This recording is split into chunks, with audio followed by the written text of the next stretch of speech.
तेरी औकात है इतने नोट, सोना और हीरे देखने की?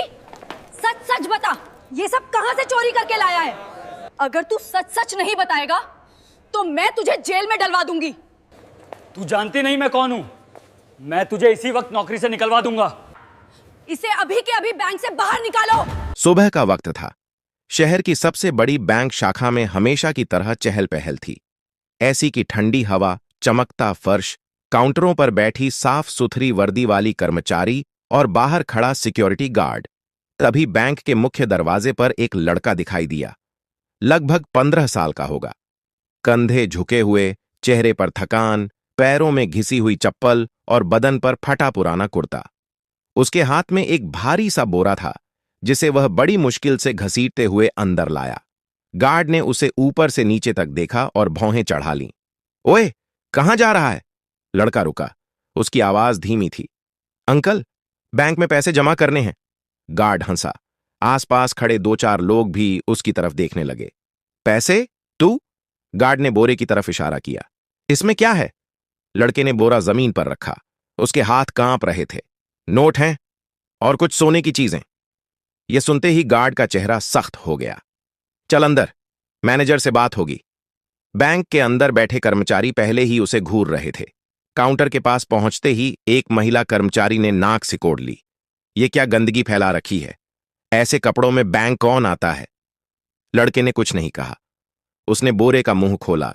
अंदर नोटों की गड्डियां और सोने की चूड़ियां, चेन, अंगूठियां चमकने लगीं। एक पल के लिए पूरे काउंटर पर सन्नाटा छा गया। फिर सवालों की बौछार शुरू हो गई। इतना पैसा कहां से आया? सच सच बता, चोरी किया है ना? किसके घर से उठाया है ये सब? लड़का घबरा गया। उसकी आंखें भर आईं। मैंने चोरी नहीं की, कसम से नहीं। गार्ड ने कड़क आवाज में कहा। झूठ मत बोल, तेरी शक्ल देखकर ही लग रहा है। लड़का बोरे को कसकर पकड़ लिया, जैसे कोई उससे छीन लेगा। एक दिन मैं कूड़ा बिन रहा था, रेलवे के पास। वहां एक बोरा पड़ा मिला, खुला हुआ था। इसमें यही सब था। मैंने किसी का नाम लिखा ढूंढा, कोई कागज नहीं मिला। मैंने पुलिस के बारे में सोचा, लेकिन उसकी आवाज टूट गई। मेरी मां बहुत बीमार है। अस्पताल वाले कह रहे हैं कैश नहीं लेंगे, पहले बैंक में जमा करो। इसीलिए मैं यहां आया हूं। कुछ लोग हंस पड़े। वाह, कहानी भी बना ली। महिला कर्मचारी ने तिरछी नजर से देखा। अगर यह सब तेरा नहीं है तो तू यहां क्यों लाया? पुलिस को बुलाएं? यह सुनते ही लड़का डर गया। प्लीज पुलिस मत बुलाइए, मेरी मां अकेली है। अगर मैं फंस गया तो? वह बोल नहीं पाया।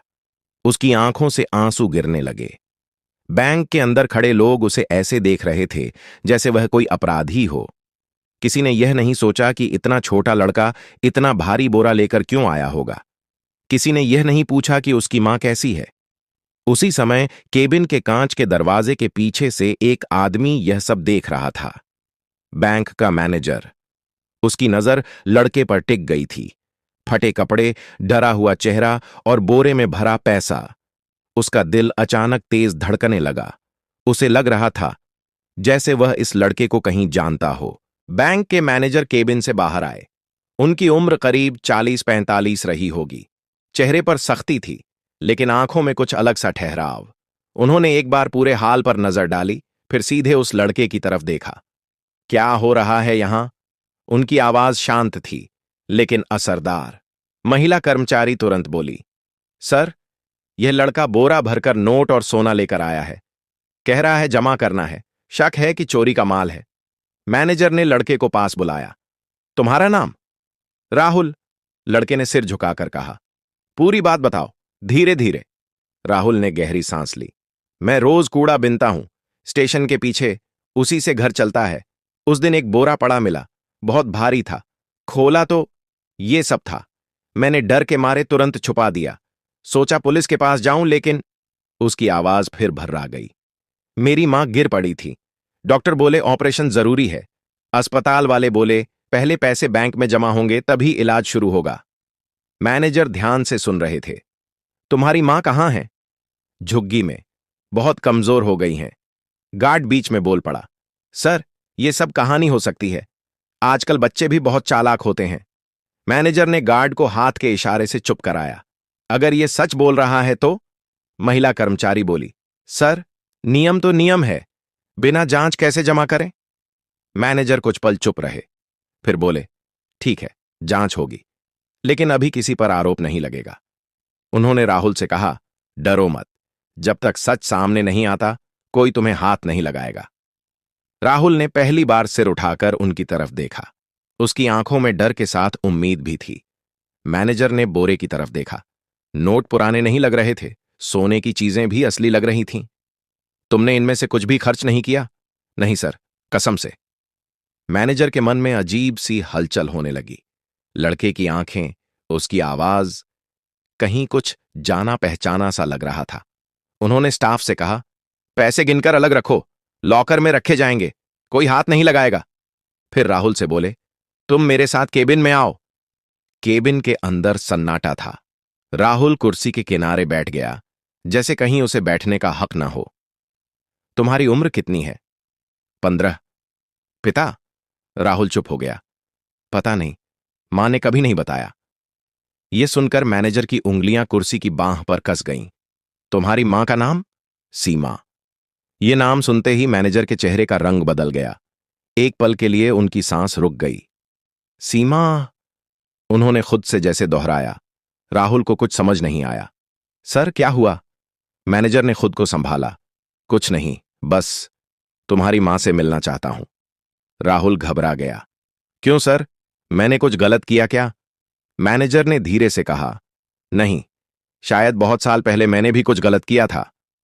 केबिन के बाहर बैंक का शोर जारी था, लेकिन अंदर एक ऐसा सच करवट ले रहा था जिसे अभी किसी ने पूरी तरह पहचाना नहीं था। मैनेजर ने उसी वक्त अपनी गाड़ी मंगवाई। राहुल घबराया हुआ था। सर, मेरी मां को कुछ मत कहना, वो बहुत बीमार है। मैनेजर ने पहली बार उसके कंधे पर हाथ रखा। डरो मत, अगर तुम सच बोल रहे हो तो आज तुम्हारी मां को मदद मिलेगी। गाड़ी शहर की साफ सड़कों से निकलकर कच्ची गलियों में घुस गई। आसपास नालियां, टूटी झोपड़ियां और बदबू। राहुल की दुनिया यहीं थी। मैनेजर खामोशी से सब देख रहा था। हर मोड़ पर उसका दिल और भारी होता जा रहा था। एक छोटी सी झुग्गी के सामने राहुल रुका। यहीं है। अंदर से खांसी की कमजोर आवाज आ रही थी। राहुल भागकर अंदर गया। मां, मैं आ गया। झुग्गी के अंदर अंधेरा था। एक कोने में पतली सी औरत चटाई पर लेटी थी, चेहरा पीला, आंखें धंसी हुई। उसने राहुल को देखा और हल्की सी मुस्कान आई। इतनी देर क्यों हो गई बेटा? फिर उसकी नजर बाहर खड़े आदमी पर पड़ी। ये कौन है? मैनेजर अंदर आया। उसकी नजर औरत के चेहरे पर टिक गई। अगले ही पल उसके पैर जैसे जमीन से चिपक गए। सीमा, उसके मुंह से बस यही निकला। औरत ने ध्यान से देखा, कुछ सेकंड तक देखती रही, फिर उसकी आंखें फैल गईं। आदित्य, आवाज कांप रही थी। राहुल दोनों को देख रहा था। आप दोनों एक दूसरे को जानते हैं? कमरे में सन्नाटा छा गया। मैनेजर की आंखें नम हो गईं। मैं तुम्हारा पिता हूं। राहुल को लगा जैसे किसी ने उसके कानों पर जोर से थप्पड़ मार दिया हो। क्या? उसका दिमाग सुन्न हो गया। सीमा की आंखों से आंसू बहने लगे। मैंने सोचा था तुम कभी नहीं आओगे। आदित्य ने सिर झुका लिया। मैं डर गया था, जिम्मेदारी से भाग गया, और फिर तुम शहर छोड़कर चली गईं। मैंने बहुत ढूंढा, लेकिन राहुल की सांस तेज हो गई। तो आप ही हो जिन्होंने हमें अकेला छोड़ दिया? आदित्य कुछ नहीं बोल पाया। सीमा ने कमजोर आवाज में कहा, बेटा, तुम्हारे पापा बुरे इंसान नहीं हैं, हालात गलत थे। राहुल बाहर निकल आया।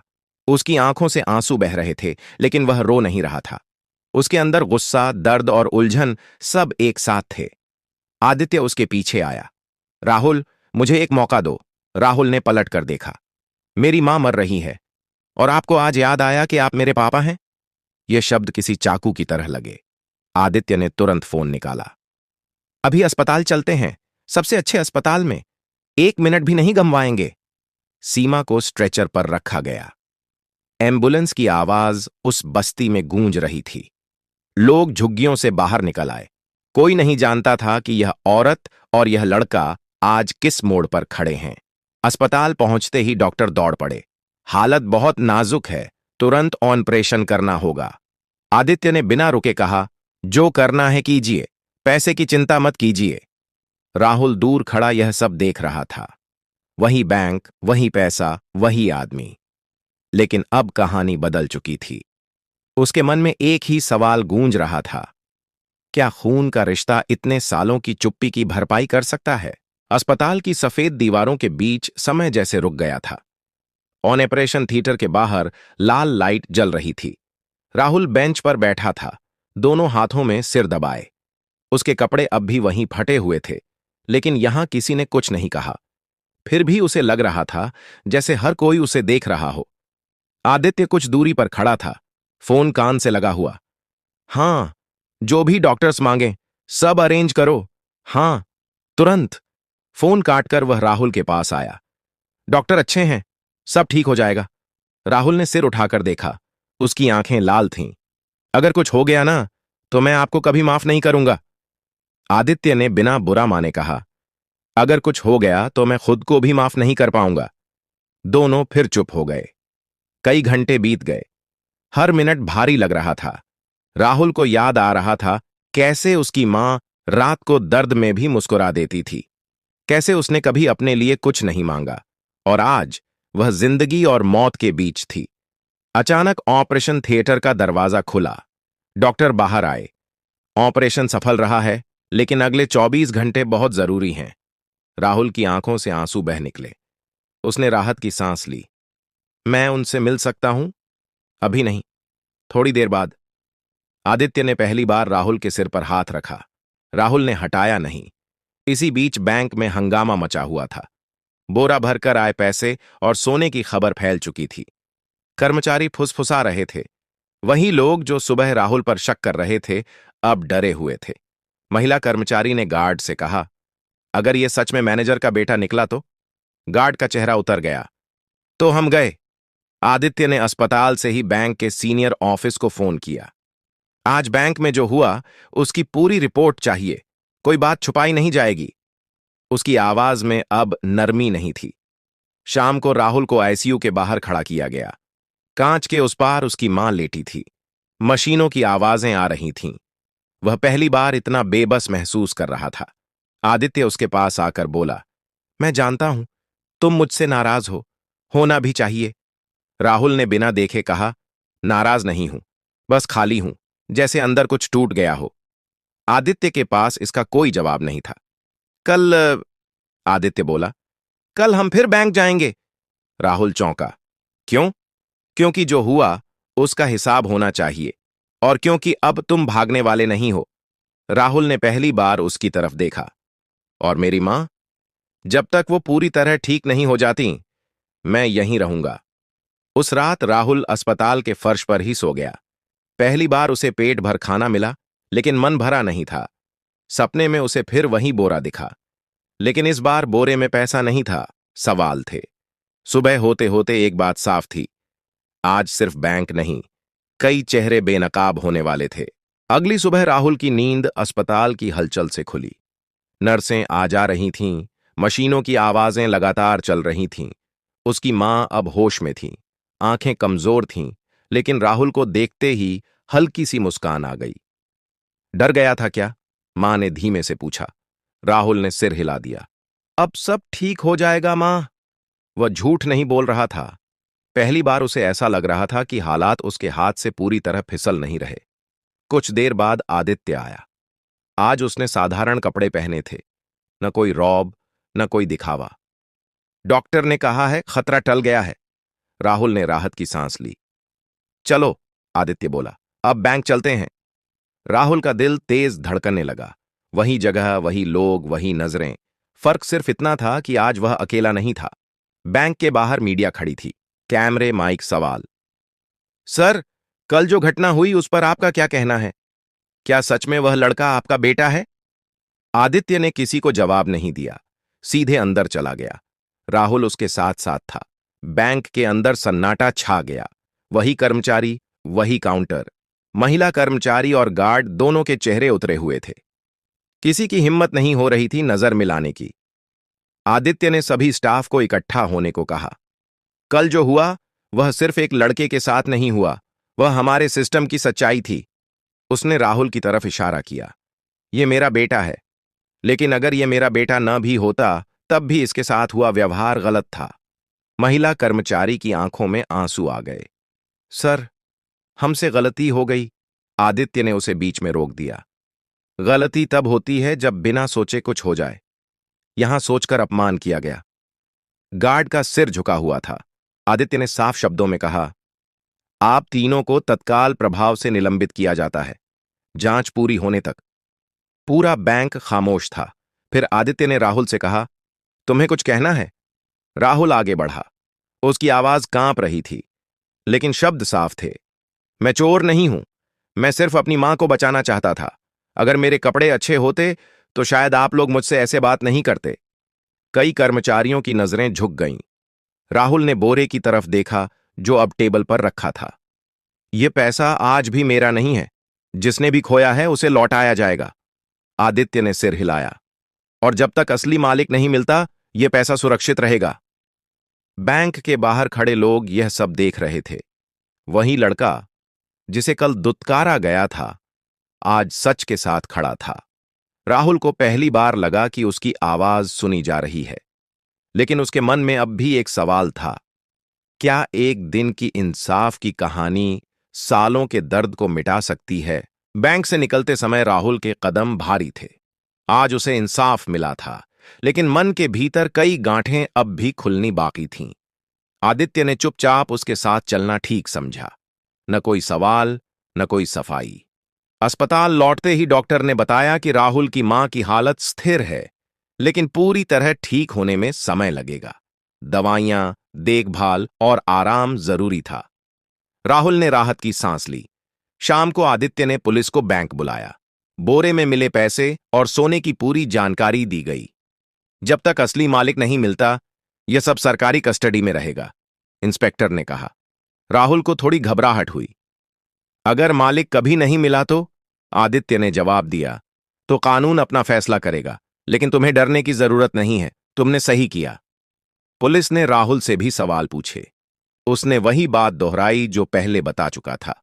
स्टेशन के पास कूड़ा बिनते वक्त बोरा मिलना, घर ले जाना, किसी कागज या पहचान का न मिलना और फिर मां की तबीयत बिगड़ना। इंस्पेक्टर ने गौर से सुना। तुमने इसे बेचने की कोशिश क्यों नहीं की? राहुल ने सीधा जवाब दिया, क्योंकि यह मेरा नहीं था। यह सुनकर इंस्पेक्टर ने आदित्य की तरफ देखा और सिर हिलाया। अगले कुछ दिनों में खबर फैल गई। लोग राहुल के बारे में बात करने लगे। कोई उसे ईमानदार कह रहा था, कोई किस्मत वाला। लेकिन राहुल को इन बातों से ज्यादा फर्क नहीं पड़ता था। उसकी दुनिया अभी भी उसी अस्पताल के कमरे तक सिमटी हुई थी। एक दिन अचानक पुलिस का फोन आया। बोरे के असली मालिक का पता चल गया है। आदित्य और राहुल दोनों थाने पहुंचे। वहां एक बुजुर्ग दंपति बैठे थे। उनकी आंखें लाल थीं।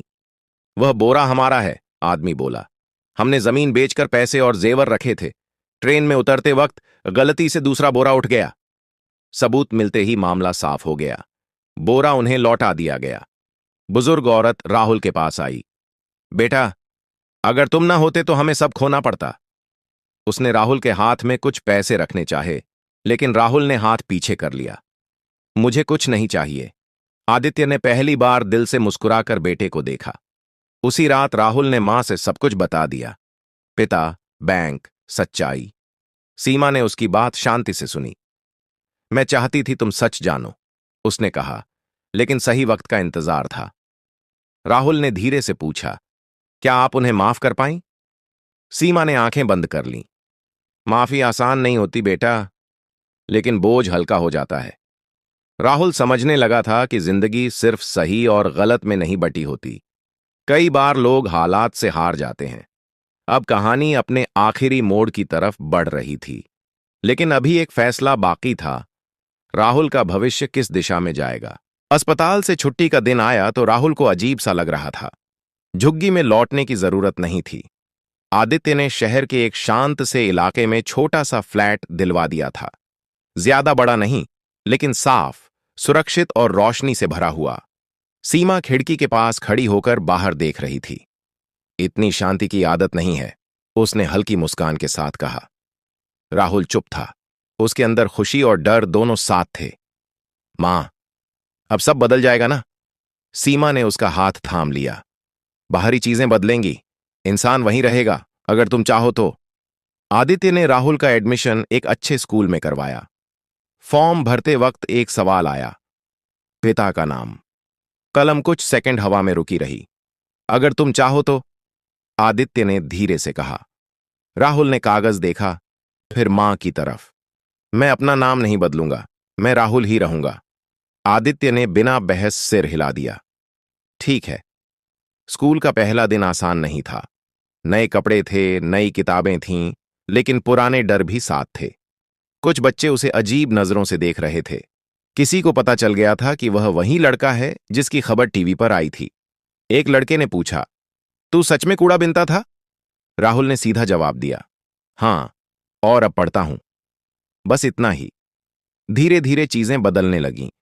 राहुल पढ़ाई में अच्छा निकला। उसे हिसाब पसंद था, शायद इसलिए कि उसने जिंदगी का हिसाब बहुत कम उम्र में सीख लिया था। आदित्य अक्सर चुपचाप दूर से उसे देखता। कभी कभी अपराध बोध आता, कभी गर्व। वह जानता था कि पिता कहलाने से ज्यादा जरूरी है पिता बनना। एक शाम राहुल ने खुद आकर कहा, आप चाहें तो मेरे स्कूल मीटिंग में आ सकते हैं। यह छोटा सा वाक्य आदित्य के लिए बहुत बड़ा था। सीमा अब काफी ठीक थी। दवाइयां चल रही थीं, लेकिन चेहरे पर पहले जैसी थकान नहीं थी। शायद भगवान ने देर की, उसने एक दिन कहा, लेकिन गलत नहीं किया। राहुल समझ गया था कि जिंदगी ने उसे दो चीजें दी हैं, एक मौका और एक पहचान। अब उसे तय करना था कि वह इससे क्या बनाता है। अगर यह कहानी आपको दिल से छू गई हो तो वीडियो को लाइक जरूर करें। ऐसी ही सच्ची भावनाओं से भरी कहानियों के लिए हमारे चैनल को सब्सक्राइब करना न भूलें। कमेंट बॉक्स में हमें जरूर बताइए आप किस शहर या गांव से यह कहानी देख रहे हैं। आपका एक कमेंट हमें और बेहतर कहानियां लाने की ताकत देता है। धन्यवाद।